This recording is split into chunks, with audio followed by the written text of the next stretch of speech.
Baik, selamat pagi Pak Taufikur dan rekan-rekan semua. Hari ini kelompok kami akan mempresentasikan hasil audit report pertama mengenai review pengendalian internal. Adapun anggota kelompok kami terdiri dari Ismi Anggini, Nurul Husna, dan saya Rosita Lia Galuh. Langsung kita akan membahas profil dari perusahaan yang kami audit. Pada review tugas pengendalian internal ini, kelompok kami memilih auditi UMKM, yaitu Harper & Camille, yang beroperasi di Yogyakarta. Tepatnya, pada perumahan Perwita Regency, Blok Manakwin nomor 15. Proses bisnis dari Harper & Camille ini diawali dari bisnis sebelumnya yang memproduksi produk kulit. Namun, karena ingin menciptakan produk yang ramah lingkungan atau sustainable product, maka pemilik mencoba peluang usaha dalam bidang furniture. Usaha ini sudah berjalan sejak Oktober 2019 dengan menjual barang-barang antik dan eco-produk. Barang-barang antik ini terbuat dari tanah liat dan kayu rustik. Jenis barangnya terdiri dari gelabah, wastafel, patung, topeng, kerajinan kerang, dan barang pahat lainnya. Eco-produk merupakan barang yang ramah lingkungan yang terbuat dari bahan alam seperti sabut kelapa, akar rumput laut, bambu, dan aneka kayu rustik lainnya. Jenis barangnya terdiri dari keranjang, pot, karpet, dan bantal. Target pasar UMKM ini adalah konsumen luar negeri, sehingga sebagian besar produknya diekspor. Harper & Camille bukan merupakan usaha produksi barang. Usaha ini juga tidak menyediakan barang ready stock, dan hanya beberapa barang saja yang berada di gudang. Pembeli hanya dapat membeli barang dengan sistem pre-order. Pemenuhan barang pesanan dilakukan dengan mencari produsen-produsen yang dapat memberikan harga murah untuk menjadi supplier mereka.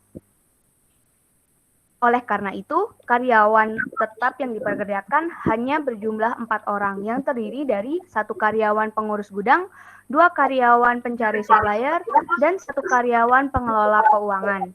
Pemilik usaha sendiri memegang bagian marketing. Ketika barang akan dikirimkan, karyawan bagian supplier akan menyewa buruh harian untuk membantu proses packing dan angkut barang ke dalam kontainer. Nah, di sini dapat kita lihat barang merupakan contoh produk dari Harper & Camille. Yang pertama ada keranjang bambu, yang kedua ada pot gantung sabut kelapa, yang ketiga ada bantal sabut kelapa, yang keempat ada pot wajah anak, yang kelima ada rustik dan patung Buddha, dan yang keenam ada brush. Selanjutnya adalah pertimbangan risiko audit. Alasan mengapa kelompok kami memilih Harper & Camille adalah karena perusahaan ini tidak hanya menjual produknya di dalam negeri saja, tetapi juga mengekspor produk-produknya ke luar negeri, sehingga pertimbangan risiko pengendalian yang mungkin muncul yang sudah kami taksir, antara lain yang pertama, risiko mengenai adanya ketidakpuasan pelanggan terhadap produk yang dipesan, karena make by order. Kedua, risiko tidak adanya pemisahan tugas dan pekerjaan yang jelas, karena jumlah karyawan yang bekerja cukup sedikit, sehingga ada kemungkinan tugas dan tanggung jawabnya menjadi ganda. Yang ketiga, adanya risiko perbedaan nilai mata uang. Yang keempat, adanya risiko waktu pengerjaan yang cukup lama, karena supplier tidak mampu memenuhi bahan baku pesanan dalam jumlah yang cukup besar.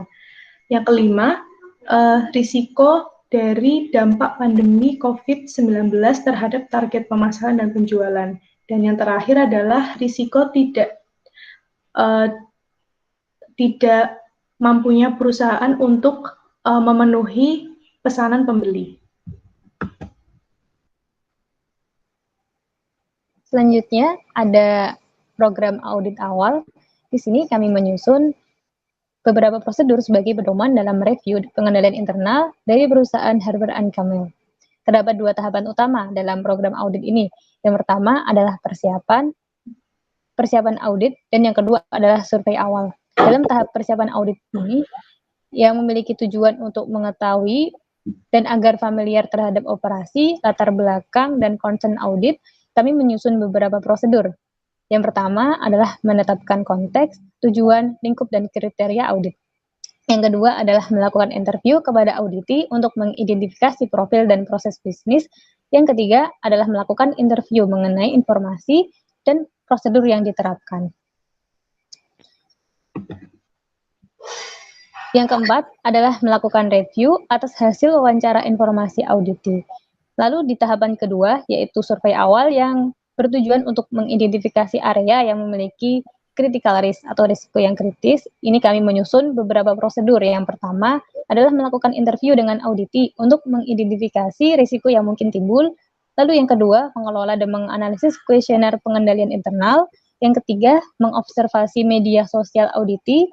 Yang keempat adalah menelaah hasil interview yang telah direview untuk dicek kembali apakah terdapat bagian-bagian yang memungkinkan berisiko tinggi.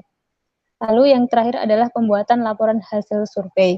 Nah, di sini kami menyusun prosedur telah menyesuaikan dengan kondisi pandemi ini, di mana kami tidak memungkinkan untuk langsung mengobservasi di lapangan. Nah, demikian presentasi dari kami. Terima kasih atas perhatiannya. Mohon maaf jika terdapat kesalahan. Wassalamualaikum warahmatullahi wabarakatuh.